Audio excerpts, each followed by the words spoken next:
नमस्कार मेरे प्रिय YouTube परिवार। सबसे पहले मैं आपसे अनुरोध करता हूं कि अगले कुछ पलों के लिए अपने दिल और दिमाग को इस कहानी के साथ जोड़ ले। अपने ईयरफोन्स अच्छी तरह लगाएं ताकि आप इस कहानी की हर मोड़, हर पहलू और हर भावना को पूरी तरह से महसूस कर सके। अगर आप चैनल पर नए हैं तो सब्सक्राइब और लाइक करें वीडियो को। चलिए शुरू करते हैं इस दिलचस्प कहानी को। विरासत नगर, उत्तर भारत का एक सुनसान पहाड़ी इलाका। धुंध से ढकी सड़कें, टूटती पुरानी दीवारें और हवा में घुली हुई नमी। जैसे हर चीज कुछ कहने को तैयार हो, लेकिन कोई सुनने वाला नहीं। अक्टूबर की आखिरी तारीख थी, 31 तारीख, अमावस्या की रात। शहर के पुराने बस स्टैंड पर एक पुरानी सरकारी बस धीमे से आकर रुकी। उसकी हेडलाइट्स धुंध को चीरती हुई दूर तक फैल रही थीं और इंजन की कराहती आवाज एक अजीब सी बेचैनी फैला रही थी। बस से पहला व्यक्ति उतरा, आरव, दिल्ली का इतिहासकार और यूट्यूब ब्लॉगर। वह हाथ में एक डायरी थामे हुए था जिसमें एक खून से सना स्केच चिपका हुआ था, विरासत नगर की एक हवेली का। उसे एक अज्ञात ईमेल मिला था, "A rare architectural treasure awaits you. You're chosen." किसने भेजा, क्यों भेजा, उसे खुद नहीं पता, पर जैसे कोई अदृश्य शक्ति उसे यहां खींच लाई हो। दूसरा उतरा, दिव्या, राजस्थान से आई एक युवती।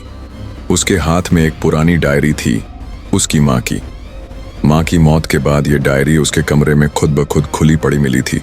उस पेज पर जहां लिखा था, "मेरी आत्मा विरासत नगर की हवेली में फंसी है, मेरी बेटी मुझे मुक्त करेगी।" तीसरा व्यक्ति, राजवीर, मुंबई का एक साइकोलॉजिकल पेशेंट। वो महीनों से एक ही चीज की पेंटिंग बना रहा था, एक काली हवेली, पर उसने ये हवेली कभी देखी नहीं थी। डॉक्टरों ने उसे पागल घोषित कर दिया। लेकिन एक दिन एक काली गाड़ी में एक अनजान आदमी आया और बिना कुछ कहे बस उसे विरासत नगर की टिकट थमा गया। चौथा आया प्रोफेसर नील, कोलकाता से, जो भूगर्भ विज्ञान में विशेषज्ञ था। उसके पास एक रिपोर्ट थी, विरासत नगर की जमीन के नीचे एक जिंदा संरचना मौजूद है जो किसी जमाने में एक इंसान रही होगी। बस रुकती रही और कुल 9 लोग उतरे। कोई पेंटर, कोई साधु, कोई वैज्ञानिक, एक छोटी बच्ची भी, जिनकी जिंदगी में इस शहर का कोई मतलब नहीं था। लेकिन अब वे सब यहां थे। और फिर बस के अंदर से आखिरी आदमी उतरा, सफेद बालों वाला, काले कोट में लिपटा अधेड़ उम्र का आदमी। उसके चेहरे पर अजीब सी मुस्कान थी। वह सीधे सबकी तरफ देखकर बोला, "आप सब समय पर पहुंच गए हैं, अब कहानी शुरू हो सकती है।" एक पल के लिए सबने एक दूसरे को देखा। कोई किसी को नहीं जानता था, लेकिन हवा में कुछ था, कुछ ऐसा जो हर किसी के अंदर की सबसे गहरी डर को धीरे धीरे जिंदा कर रहा था। विरासत नगर की पुरानी हवेली। कोई गूगल पर खोजो तो कुछ नहीं मिलता, कोई दस्तावेज में खोजो तो पन्ने गायब मिलते हैं। लेकिन जैसे ही उन 9 लोगों ने उस बस स्टैंड पर कदम रखा, वह हवेली जाग गई थी। सुबह विरासत नगर का लोकल बाजार लगभग सुनसान था। एक एक दुकान बंद, किसी पर मकड़ी के जाले। हवा में एक गंध, बासी फूलों, लोबान और कुछ और जो बताना मुश्किल था। आरव ने कैमरा ऑन किया। "Friends, I'm in Virasat Nagar, a forgotten place in northern India. I've come here following a strange sketch I received from an unknown source.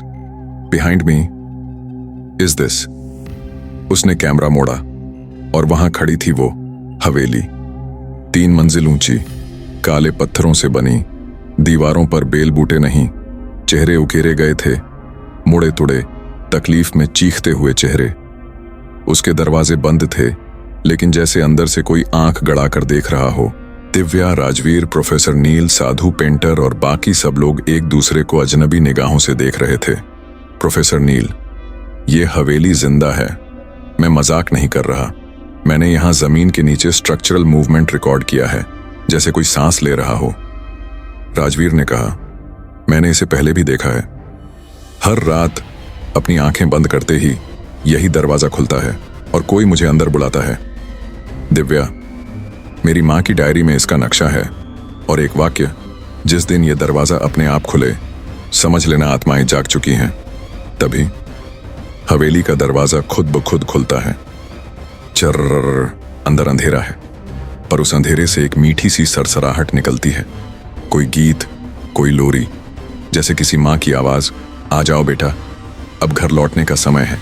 सबके पांव जम जाते हैं, पर रहस्यमयी आदमी, वही जो काले कोट में था, उसने अंदर कदम रखा और कहा, जिसे बुलाया गया है वही अंदर जा सकता है, बाकी सब दरवाजा बंद कर देगा।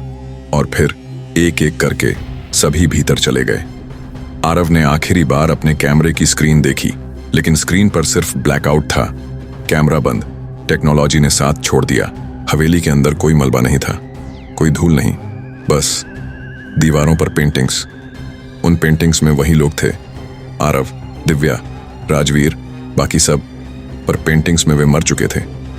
दिव्या डरते हुए, ये हमारी मौत के बाद की तस्वीरें हैं। तभी एक खिड़की खुली और बाहर से काले पंखों वाली कोई चीज उड़ती हुई आई और दीवार पर चिपक गई।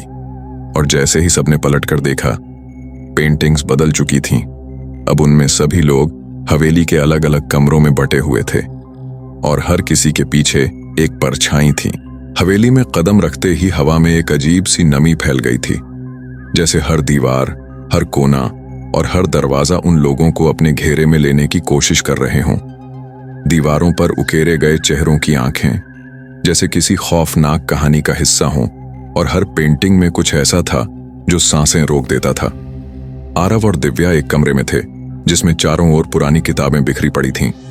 दीवारों पर एक पुरानी तंत्र मंत्र की लकीरें उकेरी गई थीं। आरव आश्चर्यचकित होकर, ये क्या है? क्या ये तंत्र मंत्र का तरीका है? दिव्या डरी हुई, ये वही किताबें हैं, मेरी माँ ने कहा था, इस हवेली से जुड़े जादू को कोई नहीं समझ सकता। राजवीर, जो कि पिछली पंक्तियों में अकेला घूम रहा था, अचानक एक कमरे में घुस जाता है। वह हांफता हुआ बाहर आता है और कहता है, तुम लोग रुको, मैंने कुछ देखा है, कुछ न समझ आने वाली चीज। उसकी आंखों में डर और भ्रम था। राजवीर शांत होते हुए, वो कुछ थे, वो लाशों जैसी आकृतियां और उनकी आंखें, जैसे वो हमसे कुछ पूछ रहे हों। प्रोफेसर नील ने अपने सिर को झुका लिया। कितनी अजीब बात है कि यह हवेली इतिहास में कभी नहीं आई, पर अब हमें इसे समझना होगा। हर कोई अलग अलग हिस्सों में बंट चुका था।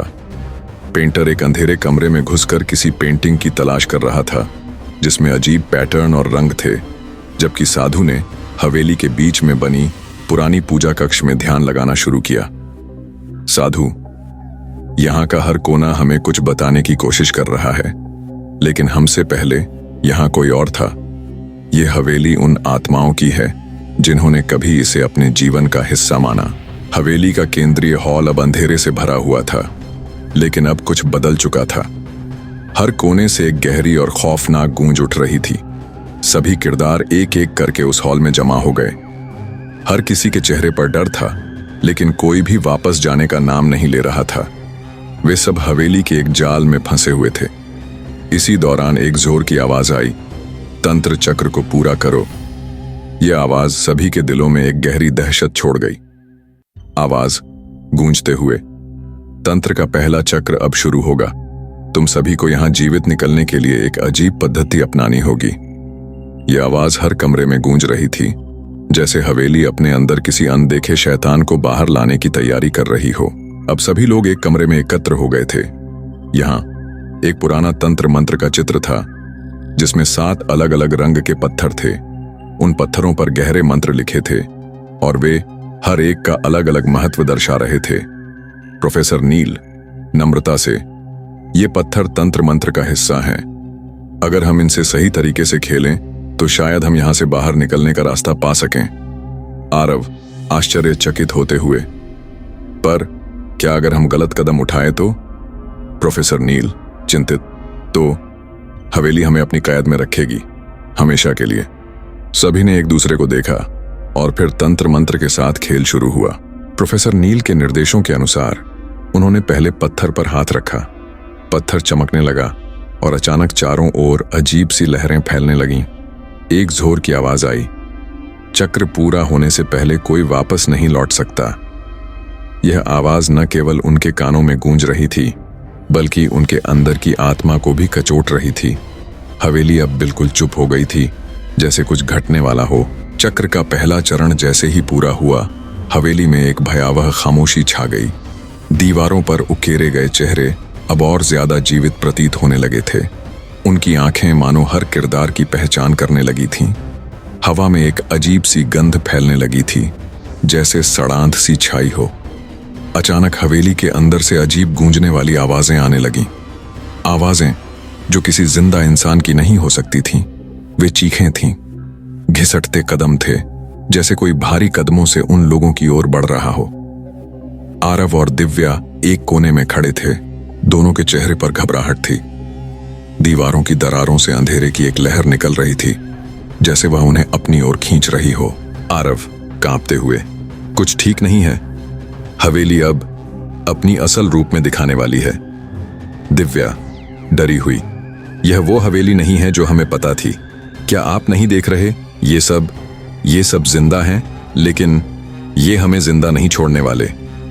उसके शब्द जैसे ही खत्म हुए, अचानक एक और जोरदार आवाज आई, तंत्र का दूसरा चक्र पूरा होने के लिए तुम्हें इस रास्ते को पार करना होगा। सभी की निगाहें एक क्षण के लिए ठहरी। फिर एक मध्यम सी रोशनी जो गहरे अंधेरे में थी, सामने प्रकट हुई। वह किचन की ओर जाने वाला रास्ता था, जो पहले कभी नहीं दिखा था। हर एक ने एक दूसरे को देखा और बिना एक शब्द कहे उस रास्ते पर कदम बढ़ा दिए। किचन के अंदर एक घना अंधेरा था। पुरानी बर्तन, जलती हुई बत्तियां और रोटियां जलने के काले निशान। यहां कुछ अजीब सा महसूस हो रहा था, जैसे अंधेरे में बहुत कुछ था जो उन्हें देख रहा था, लेकिन क्या, कोई नहीं जानता था। राजवीर, कुछ तो गलत है, ये जगह हमसे कुछ छुपा रही है। इतना कहते ही अचानक एक बर्तन गिरने की आवाज आई। सबकी आंखें उस दिशा में घूम गईं जहां से आवाज आई थी, लेकिन कोई नहीं था। बस एक हल्की सी फुसफुसाहट। तुम फिर से भूल गए हो, वह तुम्हारा रास्ता था। आवाज साफ थी, पर किसी का चेहरा नहीं दिखा। प्रोफेसर नील ने घबराकर कहा, हमने चक्र का पहला हिस्सा पूरा किया है, लेकिन ये हवेली अब हमें तंत्र मंत्र के अगले चरण में घसीटने की कोशिश कर रही है। तभी किचन में रखे बर्तनों के ढेर में से एक काले धागे से लिपटा हुआ बर्तन बाहर निकलता है और हवा में घूमा। वह बर्तन अब एक काले हरे रंग के चींटियों की तरह जमीन पर रेंगने लगा, जैसे वह किसी राक्षस की ओर इशारा कर रहा हो। आरव, यह क्या था? राजवीर, यह हवेली अब खुद अपने खेल खेल रही है। हमें इसके रहस्यों को जल्दी से समझना होगा। तभी एक अंधेरे से भरी उभरी हुई सी आकृति अचानक सामने आई। एक मरी हुई महिला की छवि, जिसकी आंखें घड़ी की सुइयों की तरह गोल घूम रही थीं। महिला फुसफुसाते हुए, तुमसे बड़ी भूल हो गई, अब तुम सभी फंसे हो और तुम्हारे पास केवल एक ही रास्ता है, तंत्र का तीसरा चक्र। हवेली की दीवारें अब हड्डियों की तरह सफेद और संकुचित लग रही थीं। नीचे तहखाने में एक अजीब सुरंग खुल चुकी थी, इतनी संकरी कि केवल एक एक कर ही कोई अंदर जा सकता था।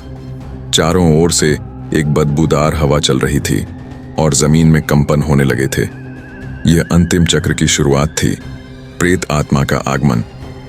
प्रोफेसर नील धीमी आवाज में, अब तक जो देखा वो बस शुरुआत थी। यह हिस्सा उस आत्मा से मिलवाएगा जिसने इस हवेली को श्रापित किया है। दिव्या, क्या वो आत्मा अब जिंदा हो गई है? प्रोफेसर, वो कभी मरी ही नहीं थी, बस इंतजार कर रही थी किसी चक्र के पूरे होने का, और हम वो साधक बन गए हैं। सभी सुरंग में धीरे धीरे आगे बढ़ते हैं। कुछ दूरी पर एक बड़ा पत्थर है, उस पर एक तांत्रिक की जली हुई देह बैठी है, पर उसकी आंखें अब भी खुली हैं, जैसे वह जिंदा हो। उसके चारों ओर हड्डियों से बना मंडल है और बीच में एक पुरानी तांत्रिक किताब, जिसके पन्ने हवा में अपने आप पलट रहे हैं। आरव, इस किताब में ही उत्तर है, या शायद सर्वनाश का द्वार। राजवीर धीरे से, सुनो, ये पन्ने कुछ बोल रहे हैं। किताब से निकलती आवाज, आ गया वो समय जब प्रेत आत्मा अपने पूर्ण रूप में लौटेगी। जिसने रक्त से खुद को जोड़ा है वही इसे रोक सकता है, बाकी सब बस ईंधन है। हवा रुक जाती है, सभी को एक सम्मोहन जैसा लगता है और वे एक भूतिया दृश्य में खिंच जाते हैं। वे खुद को 200 साल पहले की हवेली में पाते हैं। वहां एक युवती है, शिवांगी, जो एक तांत्रिक से प्रेम करती थी, पर उस तांत्रिक ने उसे धोखा देकर प्रेत आत्मा में बदल दिया। शिवांगी की आत्मा चीखती है, मैंने प्रेम किया और मुझे श्राप मिला। अब हर जन्म में मैं लौटूंगी। जब तक कोई मेरा सत्य नहीं उजागर करता, सभी को झटका लगता है और वे वर्तमान में लौट आते हैं। पर अब हवेली कांप रही थी और शिवांगी की आत्मा आसमान में उठती दिखाई देती है, आधी स्त्री आधा राख, आंखें अग्नि जैसी। शिवांगी गूंजती आवाज में, तुम सबने चक्र को पूरा कर दिया, अब तुम मेरे हैं। शिवांगी अब प्रेत आत्मा बन चुकी थी। पूरे आकाश में काले बादलों के साथ गूंजती हंसती चीखती। उसके पीछे हजारों अधजले आत्माएं घूम रही थीं। हवेली के चारों ओर आग की लकीरें बन चुकी थीं। प्रोफेसर, अब सिर्फ एक रास्ता है, शिवांगी को उसका सच दिखाओ, उसका वो चेहरा जो तांत्रिक ने उससे छीन लिया। आरव और दिव्या एक साथ किताब उठाते हैं। उसमें से एक दर्पण नुमा पन्ना निकलता है। वे शिवांगी की आत्मा के सामने उसे दिखाते हैं। दर्पण में शिवांगी का असली रूप, मासूम रोती हुई लड़की, प्रकट होता है। शिवांगी चीखती है, नहीं, ये मैं नहीं, मुझे मेरा सच नहीं देखना। लेकिन यही उसका मुक्ति मार्ग था। शिवांगी की आत्मा फूट फूट कर रोने लगती है और धीरे धीरे राख में बदलने लगती है।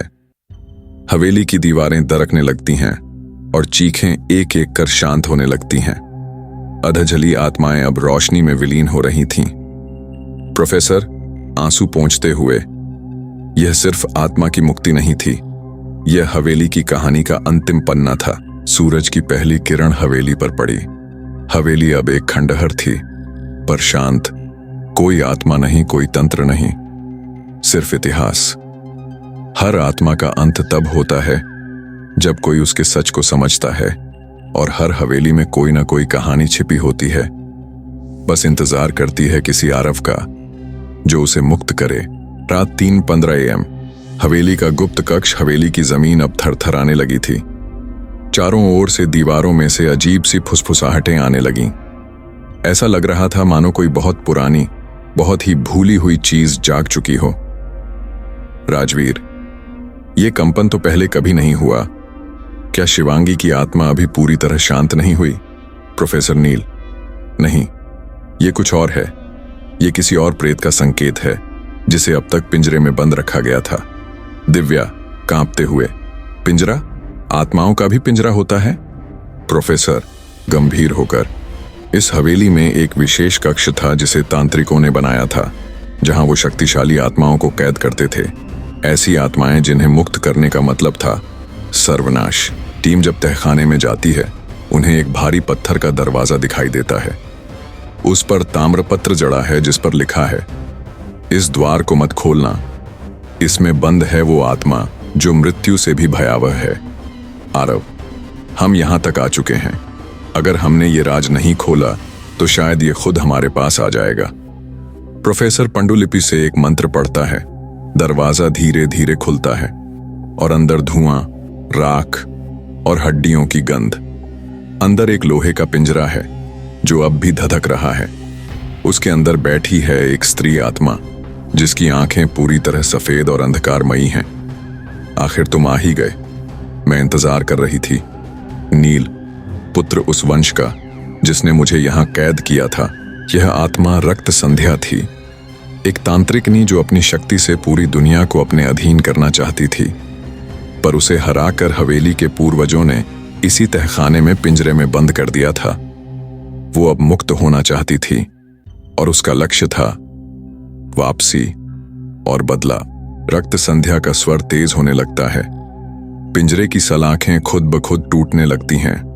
हवेली के चारों ओर काले बादलों का घेरा बन रहा है। समय उल्टा चलने लगा था। प्रोफेसर नील, अगर ये आत्मा छूटी तो शिवांगी का श्राप तो कुछ भी नहीं था। ये आत्मा समय और मृत्यु को भी मोड़ सकती है। पिंजरे की अंतिम सलाख अब चटक चुकी थी। रक्त संध्या की आत्मा अब हवेली की नींव में फैल चुकी थी। हवा भारी, समय धीमा और दीवारों पर लकीरें उल्टी दिशा में खिसकने लगी थीं। दिव्या हैरान होकर, नील, ये घड़ी उल्टी चल रही है। प्रोफेसर नील आंखें फैलाकर, वो समय को मोड़ रही है। इसे काल क्रिया कहते हैं। अगर ये पूरी तरह सक्रिय हो गया तो हम इस युग से मिटा दिए जाएंगे। बाहर पूरा गांव एक भयानक चक्कर में घिर गया। चांद धीरे धीरे घटने लगा, जैसे किसी ने रिवाइंड बटन दबा दी हो।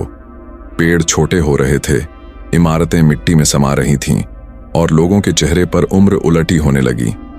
रक्त संध्या आकाश में गूंजती हुई। मैं वही स्वर हूं जो रात्रि को जन्म देती है। तुमने मुझे पिंजरे में बंद किया था, अब मैं समय को तुम्हारे खिलाफ मोड़ दूंगी। प्रोफेसर और आरव किताबों को खंगालते हैं। उन्हें एक काल मंत्र मिलता है जो समय को स्थिर कर सकता है, पर इसकी कीमत होती है। प्रोफेसर गंभीर स्वर में, इस मंत्र को बोलने वाला एक दिन में 100 साल बूढ़ा हो जाता है और उसकी आत्मा वर्तमान से कट जाती है। आरव, मैं करूंगा ये बलिदान। ये आत्मा अगर छूटी तो दुनिया का कोई वर्तमान नहीं रहेगा। दिव्या चीखते हुए, नहीं आरव, नहीं, तुम नहीं। रक्त संध्या अब पूरी शक्ति में है। हवेली के हर कोने में उसका प्रतिबिंब है। उसकी साड़ी हवा में लहर रही है, बाल आग जैसे दिखते हैं और आंखों से नीली चमक निकल रही है। उसके चारों ओर एक घड़ी का उलटा घूमता चक्र बन चुका है। आरव काल मंत्र पढ़ते हुए, काल के सर्प को जकड़ दूं, वर्तमान को थाम लूं, भविष्य को बांध दूं, अतीत का पिंजरा फिर बंद करूं। एक विशाल प्रकाश फूटता है, हवेली की छत उड़ जाती है, समय कुछ क्षणों के लिए थम जाता है। रक्त संध्या की चीख, नहीं, ये नहीं हो सकता, मैं फिर से बंद नहीं हो सकती। रक्त संध्या की आत्मा एक अंधेरे दर्पण में कैद हो जाती है और वह दर्पण काल मंत्र के साथ जमीन में दफन हो जाता है। समय धीरे धीरे सामान्य हो जाता है, गांव वापस बन जाता है, हवेली थम जाती है। पर आरव अब एकदम चुप है। आरव अब 90 साल का बूढ़ा दिखाई देता है। उसकी आंखें शांत हैं। वह मुस्कुराता है और प्रोफेसर के हाथ में एक नोट देता है। समय को हराने के लिए किसी को समय होना पड़ता है। मैं गया नहीं, मैं अब हर घड़ी में हूं। दिव्या रोती है, पर उसके चेहरे पर गर्व है। वक्त बीत चुका था। हवेली अब सरकारी संरक्षण में थी। उसे एक हॉरर हेरिटेज म्यूजियम में बदल दिया गया था, जहां पर्यटक डरावनी चीजें देखने आते थे। प्रेतवाधित फर्नीचर, तंत्र मंत्र की किताबें और वो दर्पण जिसमें रक्त संध्या कैद थी। कक्षा 5 के बच्चे म्यूजियम घूम रहे हैं। एक बच्चा, विवान, बाकी सबसे अलग है। वो शांत पर बेहद जिज्ञासु। उसकी आंखें हर पुरानी चीज को गहराई से देखती हैं। गाइड उन्हें एक तिजोरी के पास लाकर कहती है, और यह है उस आत्मा का दर्पण जिसे आज से 25 साल पहले इस हवेली में कैद किया गया था। इसे छूना मना है। इसमें जो बंद है वो अब भी समय के उस पार जीवित है। बच्चे हंसते हैं, पर विवान नहीं। वो उस दर्पण के पास आता है और उसमें देखता है। दर्पण के भीतर से 2 नीली आंखें उसे देखती हैं। अचानक कमरे की लाइट झपकती है। कोई आवाज नहीं, लेकिन विवान के कान में एक धीमा फुसफुसाता स्वर आता है, तुम मुझे देख सकते हो। वो पीछे हटता है, डरता है, लेकिन उसका हाथ अनजाने में दर्पण को छू जाता है। एक हल्की दरार, दर्पण के एक कोने में हल्की सी दरार उभरती है। किसी ने उसे देखा नहीं, लेकिन रक्त संध्या की मुस्कान पहली बार दर्पण के भीतर दिखाई देती है। विवान नींद में बड़बड़ाता है। उसकी मां उसे उठाती है, लेकिन वो एक ही बात कहता रहता है, वो मेरे सपनों में आई थी। वो कहती है, मैं उसका उत्तराधिकारी हूं, मैं समय को मोड़ सकता हूं। गाइड दर्पण को दोबारा देखती है और पाती है कि वो दरार अब बढ़ गई है। दर्पण के पीछे कोई पुरानी लिपि उभर रही है। ये तो पहले नहीं थी। रक्त संध्या अब एक काले जल से बनी थैली में एक आकृति बना रही है, एक छोटा बालक, विवान जैसा। वो धीरे धीरे कहती है, मैं समय में कैद हूं, पर अब मेरा उत्तराधिकारी तुम्हारे युग में है। ये दर्पण नहीं, मेरा द्वार है और दरवाजा खुलने वाला है। म्यूजियम के तहखाने। रात 2:12 बजे विवान अब अकेला नहीं है। उसके चारों ओर अंधेरा है, मगर यह साधारण अंधेरा नहीं। ये ऐसा अंधेरा है जिसमें समय बहता है। पीछे की ओर विवान अब किसी और शरीर में है। सिर पर मुकुट, बदन पर रेशमी वस्त्र, सामने खड़ा है एक साधु जो कह रहा है, युवराज, समय से खेलना किसी श्राप को जगाना है। जो तुमने बंद किया था अब वही तुम्हारे भीतर लौट रहा है। आवाज गूंजती है, तू वही है जिसने रक्त संध्या को पहली बार बंद किया था। अब तू वही है जो उसे फिर से खोलेगा। अचानक विवान की आंख खुलती है। उसकी आंखें अब वैसी नहीं रहीं। उनमें कोई पुरानी रोशनी है। वह शांत है, पर आंखों में कोई युद्ध पल रहा है। मैं आरव था, मैंने समय को रोका था। अब समय मुझे तोड़ने आया है। म्यूजियम का तहखाना, दर्पण अब दागदार, दर्पण की दरार अब बहुत फैल चुकी है। एक धुंधली आकृति दर्पण के पीछे दिखती है, रक्त संध्या का प्रतिबिंब। लेकिन उसके पीछे कई और आत्माएं हैं, जैसे वो इस बार अकेली नहीं। अब बूढ़े हो चुके प्रोफेसर नील को खबर मिलती है। वो विवान से मिलने आता है। प्रोफेसर नील आश्चर्य से, तुम्हारी आंखें, ये आरव। विवान शांत स्वर में, समय की गलती थी, उसने मुझे मिटाया नहीं, बस स्थगित किया। प्रोफेसर, तो क्या वह लौट रही है? विवान, वह कभी गई ही नहीं थी सर, वो हमेशा दर्पण के पार थी। लेकिन अब कोई और भी है जो उसके साथ लौटेगा। बादल फिर गहराते हैं। हवा में एक नया डर है। दर्पण अब कांप रहा है और उसकी सतह से कुछ बाहर निकल रहा है। न केवल रक्त संध्या, बल्कि एक काल पुरुष जो समय को निगल सकता है। जो समय को बांधने का प्रयास करता है वह स्वयं समय का कैदी बन जाता है। यह कहानी हमें सिखाती है कि अतीत को बंद करना या भूल जाना पर्याप्त नहीं होता। यदि उसकी गहराई में कोई अधूरी आत्मा या अधूरा कर्म रह गया हो तो वह किसी न किसी रूप में लौटता है। अन्य महत्वपूर्ण संदेश: 1. आत्माएं कभी पूरी तरह मिटती नहीं, केवल शांत होती हैं। 2. सच्चा साहस वो है जो किसी डरावने अतीत से भागे नहीं, बल्कि उसे समझे और मुक्त करे। 3. वर्तमान में जिएं, लेकिन अतीत को सम्मान के साथ पूरा करें। अधूरे कर्म फिर जन्म लेते हैं। अगर आपको ये कहानी अच्छी लगी हो तो हमारे चैनल को चेक करें। ऐसे ही दिलचस्प वीडियोस के लिए और शेयर करें अपने दोस्तों।